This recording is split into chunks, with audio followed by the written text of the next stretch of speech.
Welcome back to another episode of Hustling for Headspace. I'm Craig. I'm Nat. We are excited to have you back. Today we're taking another bit of a more Left step. Yeah, a left. That's the left. right. And you know, I thought about that when I did it, Visual. and I did it anyway. Yeah, that's okay. It's their left. Maybe. That's what I was doing. I was being There you thoughtful. go. Haha. Empathy. Taking another step in the journey of just trying to be mindful, like trying to put ourselves in a place of awareness and development.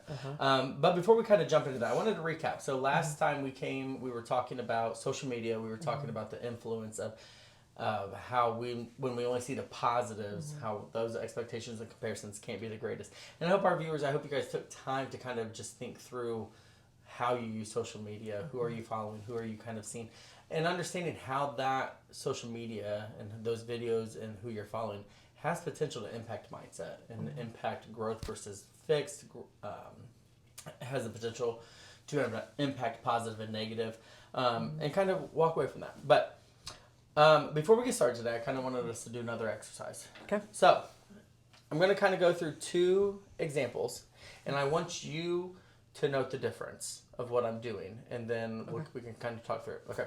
So, first example, brown table, tennis racket, baseball mitt, bowling ball, your water jug, green sweater. Okay, example one.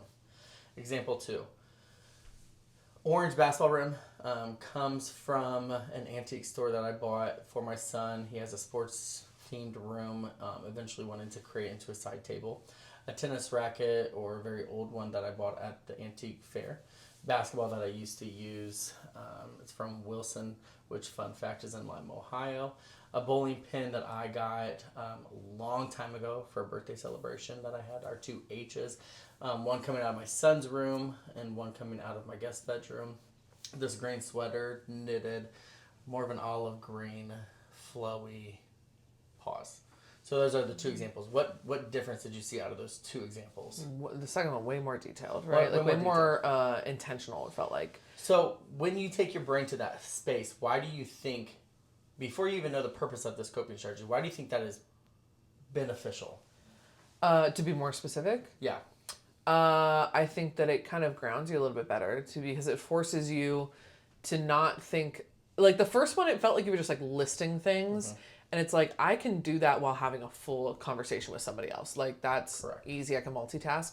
The second one, you were getting so hyper-specific that, like, you can't multitask that one. Like, you have to really focus on what you're doing. Correct. Did I get it right? Yes. So one only exists in the conscious brain, but in an unconscious manner, right? I am just going through labeling things. I can label and still actually have a conversation. I can mentally have labeled all these things and still have a conversation with you. The other one forces me to think tangibly about the object. Where did it come from? What color is it? What shape? And the purpose of it is to get your brain to slow down for a second. Because then from there, once you can kind of slow your brain activity down, you can ground yourself of, okay, what am I feeling in this moment? Why is my brain on 10? What is happening? Where's the discomfort? And then you can go into your tools. For me, distraction thinking, which is what I just did, really grounds you in being able to put specific things that your brain can't have operations going on outside of it. It forces you to focus in. Other ways to kind of do tangible grounding is identifying colors, identifying qualities, identifying sensories, right? And so you're trying to do different things to just get the brain to slow down on thought and then come back. The way I always teach my athletes is part of grounding is being aware of what your body's feeling. Part of coping is getting that escalation back down so then we can go into processing what we're feeling and kind of put some problem focused, solution focused ideas in place, which kind of goes into what we're doing today. So have you ever taken the time when we're talking strengths to work through your strengths? I actually have. Okay. I did it a lot actually in my master's program, which was the sports psych program. We did some work on identifying strengths, and then I actually now teach it. So I just taught about it this week or the week before, in a first year seminar class that I'm teaching. because I think it's helpful. I do too. Mm-hmm. I think there's a lot of power in identifying strengths. I also think strengths have to be super mindful, just as that distracted thinking. You almost have to go into a deeper level, because if I said what's something negative about us, we probably all can jump to something. Mm-hmm. If I said what's your strength in that area, sometimes it takes us a little longer to get to that. I think there's multiple avenues to teach strengths, but I think within this realm of sports psychology, I think when we're talking about our stakeholders, our athletes, our coaches, I think there's multiple ways that this is beneficial, but I'm going to work us through how we kind of work through it in some of our therapy sessions. So if you had to label 3 strengths for just right now, and you can speak general terms. Breathe. What are your 3 strengths that you would say? I wish I would have prepped this. Okay, my 3 strengths that I'm going to go with: intelligence, empathy, and I'm going to go with like perseverance. Okay. Yeah. So, all of which are very good, right? I think. I think it's good to be empathetic and smart and beautiful. But the one thing that I challenge a lot of my athletes. Sorry. What? Beautiful, stunning, intelligent, rich, fantastic, marvelous. one of the things I challenge my athletes is a lot of our strengths sometimes focus on outcomes. And so because of I do A, B, C, D, E, you could go the alphabet for yourself. I become intelligent. Right? Yeah, sure. There's some genetic pieces that are also imposed in there. But I have to do all these things to have the outcome of being intelligent. Versus when I focus on an area of growth or a weakness, I would say, going back to my ball handling skills, it was specifically... Oh my God, we didn't call back to that at all. I know. For the last couple episodes, sorry guys, I've really neglected my... She's back though. You're a terrible ball handler. It would have been specifically left hand. And really it would have came down to confidence of using my left hand was my weakness. It's not really my weakness was ball handling. I was a strong ball handler. I could have gotten myself out of situations. But if you had said like, oh, what are you weak at in ball handling? I'd be like, oh, my left hand and being confident in it. Versus if you would have said, what's the strength? I would have just said shooting. Right? I'm very general with that. Outcome driven with weakness. I'm very, it's my confidence that when I'm using my left hand. You're breaking it down a lot easier. Right. So let's take this a step further. So you identified intelligence. What I challenge a lot of my athletes to do from there is dig in. What makes you intelligent? What do you do that actually places you to be an intelligent individual? I read a lot. Both like books for fun, but also like news. And just like educational material in general. I make sure that I know...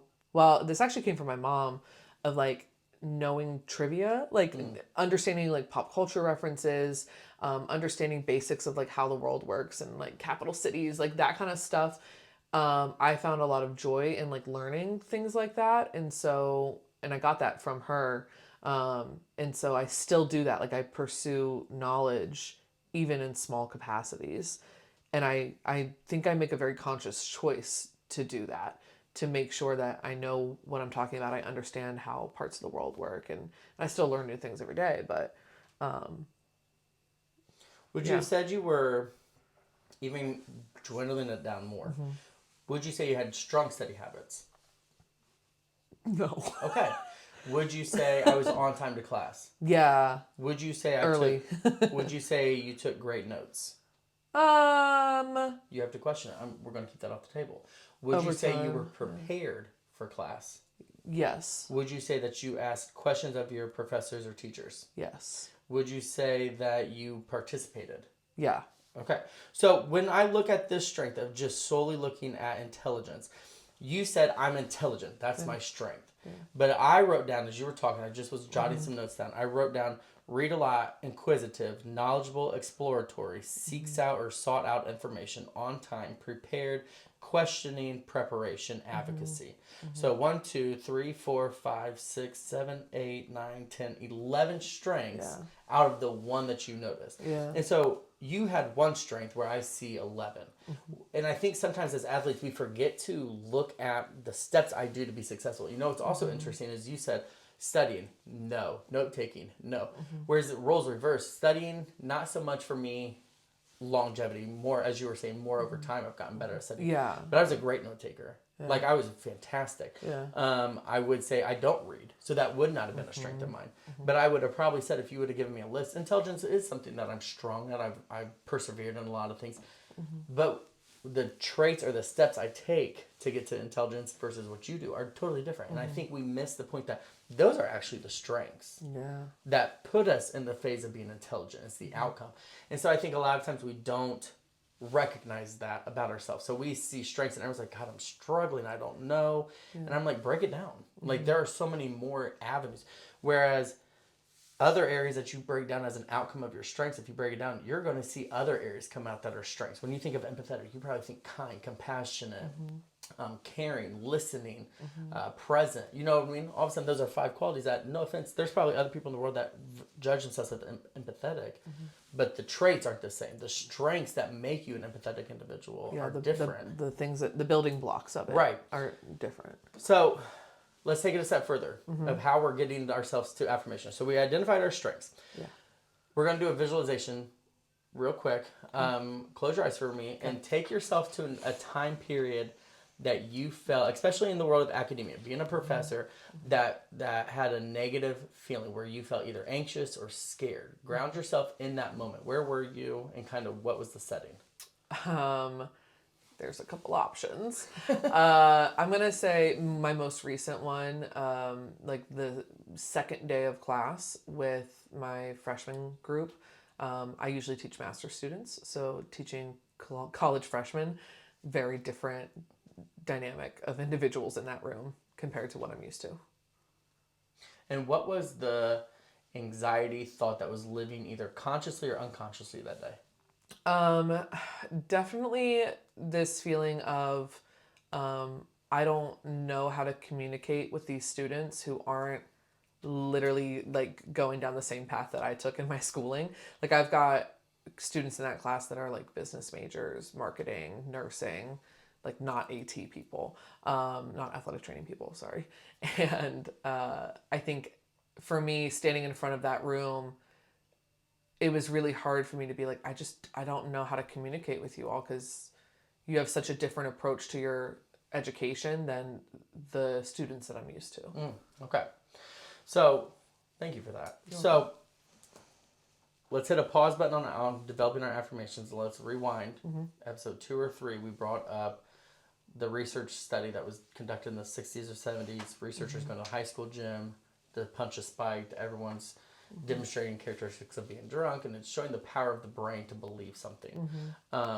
It's demonstrating that the brain can adapt to what it's being told or believing to be told is true, right? So all these participants, the week after prom, they were throwing up, they were hungover, they were having difficulties driving home, right? When in all reality, the dance itself did not make anybody drunk. It was just high seafood punch or whatever juice they used.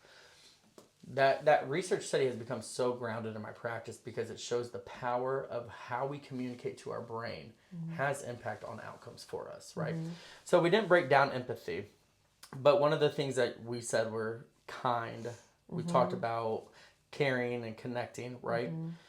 What about perseverance? Talk me through some of the traits that break down into your perseverance. Like, what do you demonstrate, or what leads you to be perseverance? A lot of grit. Like, obstacles don't stop me. If I really want something, I will find creative avenues to get around the obstacles. I am almost like stubborn in a way, like stubbornness, in the sense that like I don't care what is going to block me. I'm getting through it. So it's that kind of thing. My other thought with perseverance is like, I'm not intimidated because I know that I'm capable of overcoming. So it's kind of like a confidence piece of like, I know what I'm worth. I know I can see the evidence of what I've done before. So I know that this isn't going to stop me from, getting to that same outcome again. So it's interesting then when we're tying that back into the moment when you ground yourself in class struggling, that we don't rely on those strengths, that we don't take ourselves back to the fact that like, I have a lot of grit, I'm a problem solver, I can identify problems, I have a lot of self-worth. I can connect, I'm caring of people, right? We have all these qualities about ourselves that kind of go out the window, right? And so we're in this moment where I'm standing there, I have probably 50, 60 kids sitting in front of me, I'm anxious, I don't know how I'm going to make a connection, yet here we go back to our strengths, we use the word connect to define our empathy, right?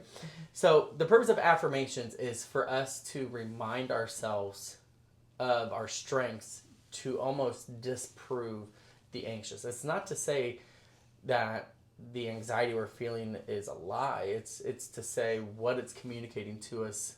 Actually, we can most likely refute the truth behind it.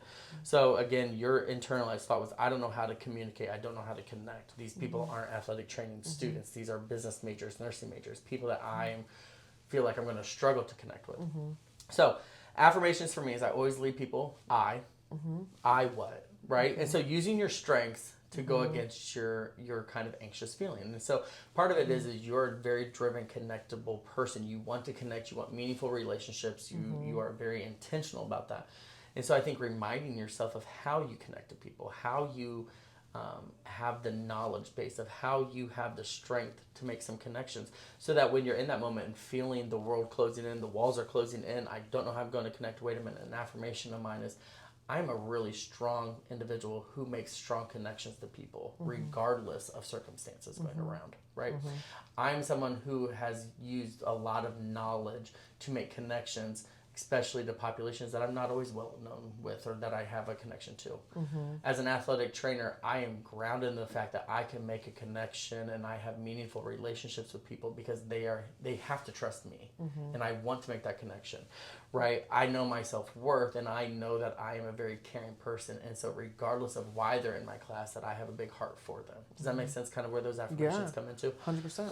I think with affirmations and the development, it is not used to discredit your anxiety and what you're feeling. Remember, our biggest thing that we always say is be aware. Acknowledge what you're feeling. You have to.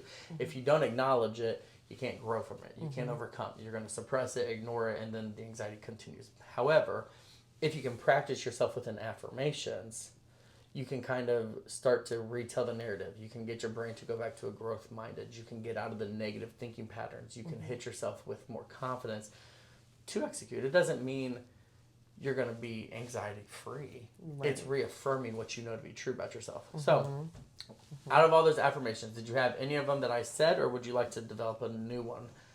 I actually liked a lot of what you said, and I feel like I've already said those to myself to get me through, which is funny. But I think one that I use often is, I'm a smart, creative person. I can handle anything. Like, I repeat that to myself because I know that those things are true. I know that those traits are true to me. And to this point in my life, I've handled everything that's come my way. What makes me think I can't do it again? Right. So that helps me push through adversity a lot of times. And let me ask this question. When you're doing your affirmations, where do you do them? What do you mean? Do you have them built into your routine, or do you rely on them solely in those high emotional moments? Solely in high emotional moments. I know, it's bad. It's bad. I should make it a routine, I know. But I think you're hitting the right on the, what do they say, hitting the nail on the head? Yeah. The flex is crazy. Yeah. I think you're hitting the nail on the head though when it comes to this conversation with my athletes. You cannot rely on coping strategies when you're in the negative moment itself. Yes. It's almost like sitting the bench for an entire year and your coach saying, hey, go hit the free throw to win the state championship. Right. What? I haven't practiced this. I have no idea what I'm doing. Right? It's the same thing with affirmations. Plus, the other thing I always hammer with my athletes is the idea that if your brain starts to attribute coping to just negative emotions, you're not going to be able to cope and process into information. You're not going to be able to get yourself back to a baseline, or you're not going to be able to use yourself to process through. You have to practice these in great situations, negative situations, and everything in between.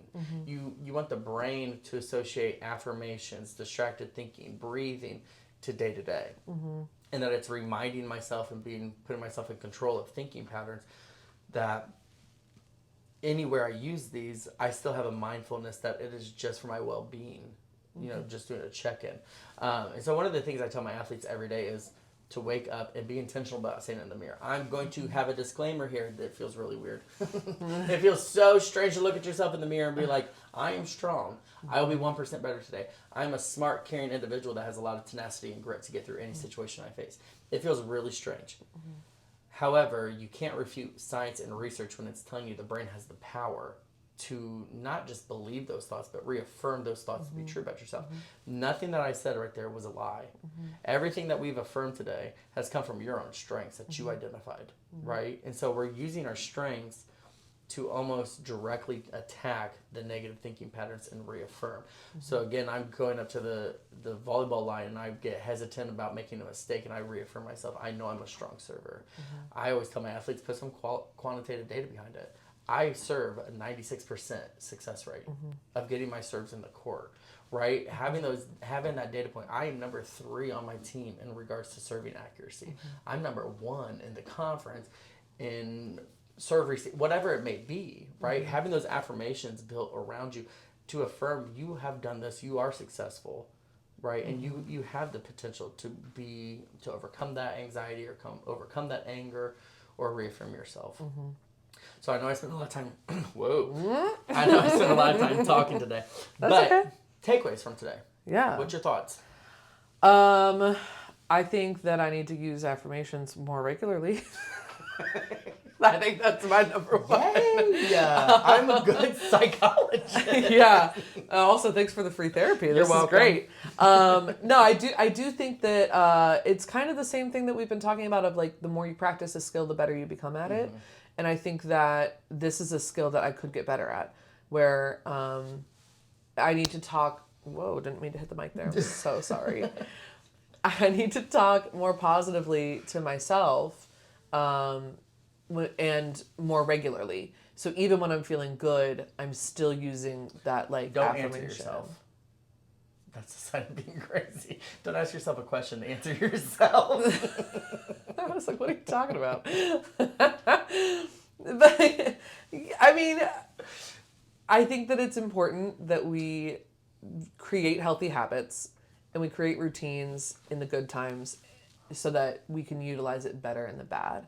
I think that's my biggest takeaway today is I need to be more intentional. I need to build that skill set where I'm using my affirmations all the time, building it into my routine. I'm saying it as I walk into the classroom door. I'm saying it as I set up my laptop and get the PowerPoint slide up. You know, that is going to be way more powerful for me in the long run than just the responsiveness. You know what I mean?